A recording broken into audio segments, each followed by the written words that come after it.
Assalamualaikum warahmatullahi wabarakatuh. Perkenalkan, nama saya Muhrizky Saputra dengan NIM 11311211801, Prodi Akuntansi STI di Mulia. Saya akan memaparkan hasil analisis salah satu perusahaan transportasi terbesar di Indonesia, yaitu Gojek. Gojek berdiri pada tahun 2010, didirikan oleh Bapak Nadiem Makarim dengan hanya 20 mitra driver ojek di Jakarta. Awalnya Gojek hanya berupa layanan pemesanan call center, namun seiringnya perkembangan teknologi, Gojek bertransformasi menjadi aplikasi digital dan kini telah tumbuh menjadi super app yang menghubungkan juta pengguna mitra driver UKM hingga layanan keuangan digital. Melalui analisis Fastel, Porter, Frio, dan SWOT, kita akan melihat bagaimana Gojek mampu bersaing, apa kekuatan dan kelemahan serta peluang masa depan yang dimilikinya. Nah, di sini ada slide analisis Fastel pada perusahaan Gojek.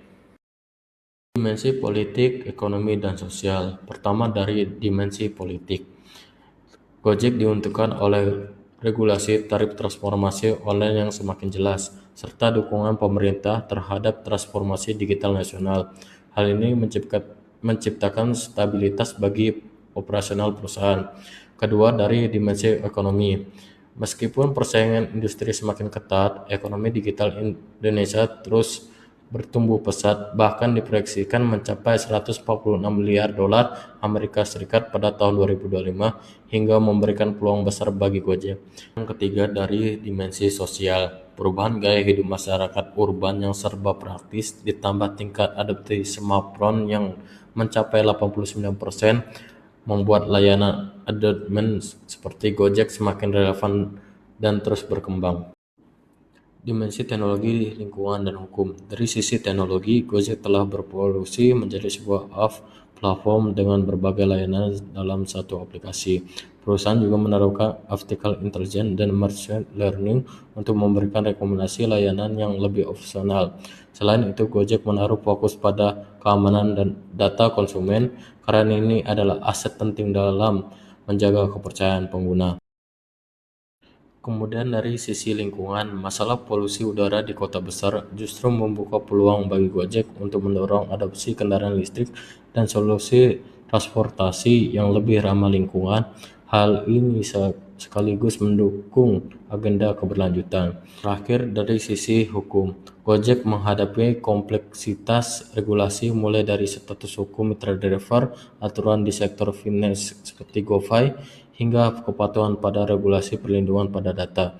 Semua ini menuntut Gojek untuk terus melakukan adopsi keberlanjutan agar tetap kompetitif dan patuh hukum. Nah, di sini ada analisis Porter pada perusahaan Gojek. Nah, pertama, ancaman pendatang baru. Masuk ke industri ini membutuhkan modal besar dan teknologi yang kuat, sehingga barrier to entry berada pada tingkat sedang. Arti pesaing baru bisa saja muncul, tetapi tidak mudah untuk langsung menyaingi Gojek. Yang kedua, kekuatan supplier. Dalam hal ini adalah mitra driver. Jumlah driver yang banyak membuat kekuatan tarif relatif sedang. Mereka penting untuk keberlangsungan operasional, namun Gojek juga memiliki skala besar untuk menjaga keseimbangan.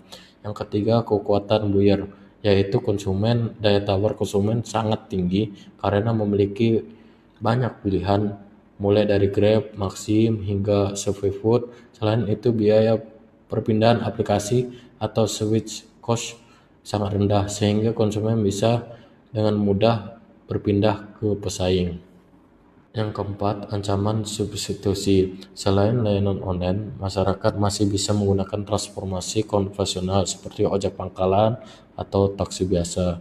Begitu juga dengan e-commerce tradisional dan fintech independen yang menawarkan alternatif layanan. Karena itu, ancaman substitusi berada di tingkat sedang hingga tinggi. Kelima, rivalitas kompetitor. Pesaing di industri ini sangat ketat, terutama dengan Grab, ShopeeFood, dan Maxim yang sama-sama agresif merebutkan pangsa pasar. Hal ini membuat Gojek semakin berinovasi agar bisa mempertahankan posisinya. Kemudian analisis Prio pada perusahaan Gojek. Yang pertama, value atau nilai. Ekosistem super apps Gojek sangat bernilai karena mampu bergabung berbagai layanan seperti transportasi, makanan, hingga finansial. Hal ini meningkatkan kenyamanan pengguna sekaligus memperkuat loyalitas konsumen. Yang kedua, rarity atau kelangkaan. Ekosistem yang terintegrasi sedalam ini jarang memiliki kompetitor di Indonesia.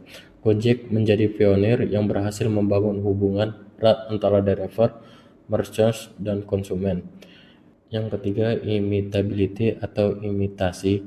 Model bisnis Gojek sulit ditiru karena melibatkan kompleksitas operasional yang tinggi serta efek jaringan. Semakin banyak pengguna dan mitra semakin kuat seperti Gojek. Yang keempat, organization atau organisasi. Merger dengan Tokopedia membentuk Goto Group yang membuat Gojek lebih terorganisir dalam memanfaatkan sumber daya baik teknologi, data maupun finansial. Nah, di sini ada analisis SWOT pada perusahaan Gojek. Pertama, strengths atau kekuatan. Gojek punya beberapa kekuatan utama. Yang pertama, ekosistem super app yang lengkap menggunakan transformasi makanan hingga layanan finansial. Kedua, brand assurance dan loyalitas konsumen yang sangat tinggi. Yang ketiga, jaringan mitra driver terbesar di Indonesia. Dan keempat, adanya diversifikasi layanan finansial yang membuat Gojek tidak hanya bergantung pada satu sektor.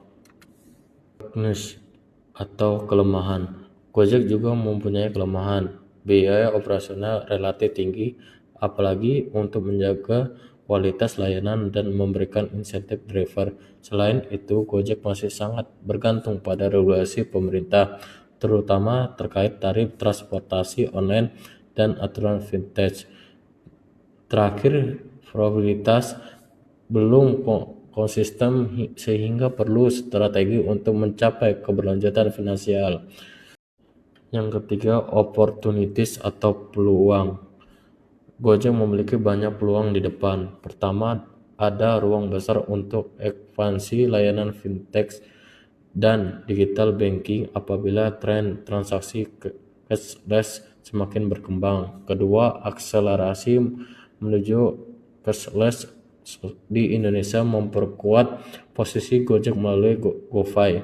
Ketiga, isu lingkungan membuka peluang adopsi kendaraan listrik yang juga selaras dengan kebutuhan transformasi kelanjutan.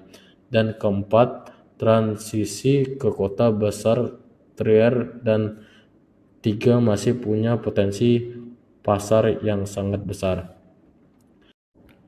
Yang keempat, threatness ancaman. Di sini Gojek juga menghadapi ancaman serius, bersaing dengan big tech global seperti Grab, Shopee, dan bahkan pemain baru semakin intensif. Selain itu, perubahan regulasi yang tidak menentu bisa memenuhi strategi bisnis. Gojek juga perlu mewaspadai risiko keamanan data dan cyber security karena semakin banyak layanan berbasis digital. Terakhir, ekonomi makro di Indonesia bisa berdampak pada beli konsumen maupun investasi.